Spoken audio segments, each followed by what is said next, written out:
All right, guys, just getting in from a local pawn shop, and sometimes you can find some pretty cool things. 1823. That's almost a 200-year-old coin. Capped bust, half dollar. Um, I asked him how much he wanted for it. He said 20 bucks. So I took it. Honestly, I don't know enough about this coin, but I know that it's old and I don't own it. So 20 bucks seemed like a pretty decent price. I'm gonna go do some research on it. I think I got a pretty good score. What do you guys think? Let me know in the comments below. Hey YouTube, I'm back. Just showing you this awesome coin that I picked up from the pawn shop. And yeah, there are great finds at pawn shops. Sometimes people bring something in, they don't really know what they've got. A lot of times it's when somebody has a loved one who maybe passes away, and they don't really know what anything's worth, and they don't know where to go.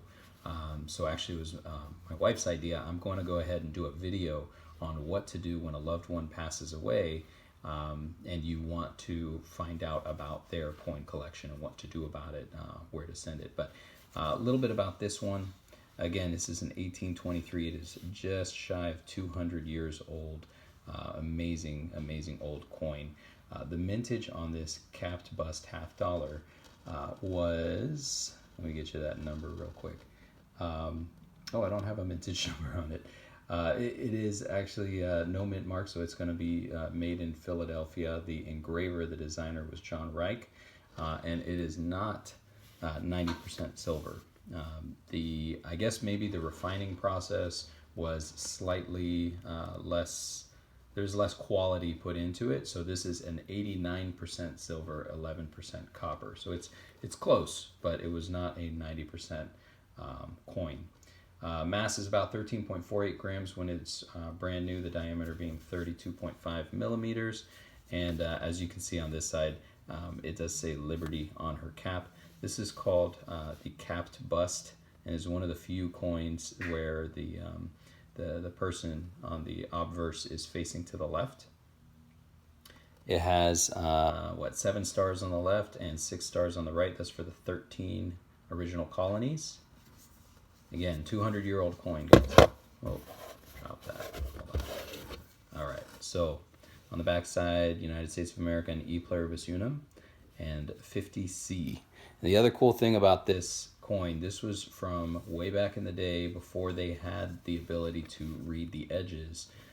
So what they did was this one had smooth edges, and they would stamp the sides, right? So 50 cents or half $1.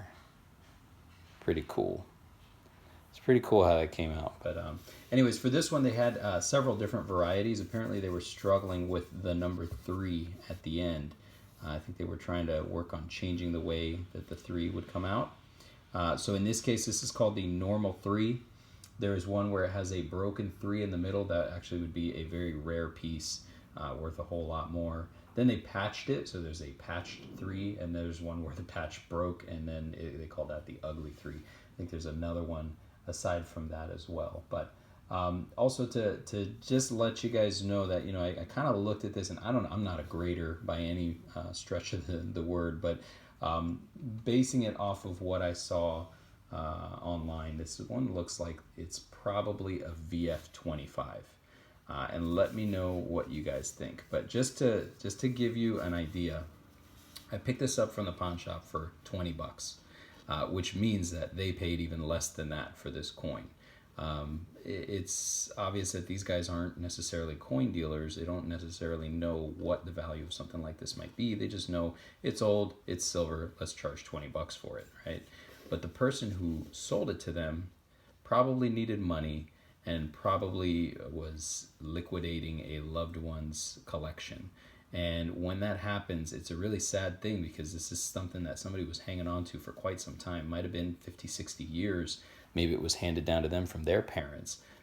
And the value just slips right out the window when people don't know what something's worth. So, my assumption, what happened is somebody passed away, a relative took their collection to this pawn shop, and the pawn shop gave them pennies on the dollar and is now selling pieces from it for same thing, pennies on the dollar. They also had barbers and some of the Colombian commemorative halves, and they were again just asking $20 a piece. This one caught my eye, but the other ones were kind of in rough shape, so I didn't pick those ones up. I might go back and just take a second look, see what they have. But again, it is a really sad thing. So, if you're either new to collecting or maybe you just want to know what a coin is or what it's worth, I definitely recommend doing your homework, finding out what something's worth before taking it to a pawn shop. And honestly, pawn shops are probably one of the worst places to go to dump your collection, because they're most likely going to give you melt value or below melt for it. And in some cases, if they can't sell it, if they don't find a buyer within a handful of weeks or whatever, they'll probably take what you just gave them and send it into a refinery to get melted down. And those people don't discriminate on what it is. They'll just melt it down. So a little piece of history will get lost forever. And I guarantee you that's happened to several coins, several nice pieces throughout the history of people liquidating their family members' coin collections. So anyways, post your thoughts in the comments below. Let me know what you guys think about this coin. Did I get a good find? Did I get a good score? And what would you guys grade this as? Is this a VF25? Is it a VF35? What do you guys think? Let me know in the comments below.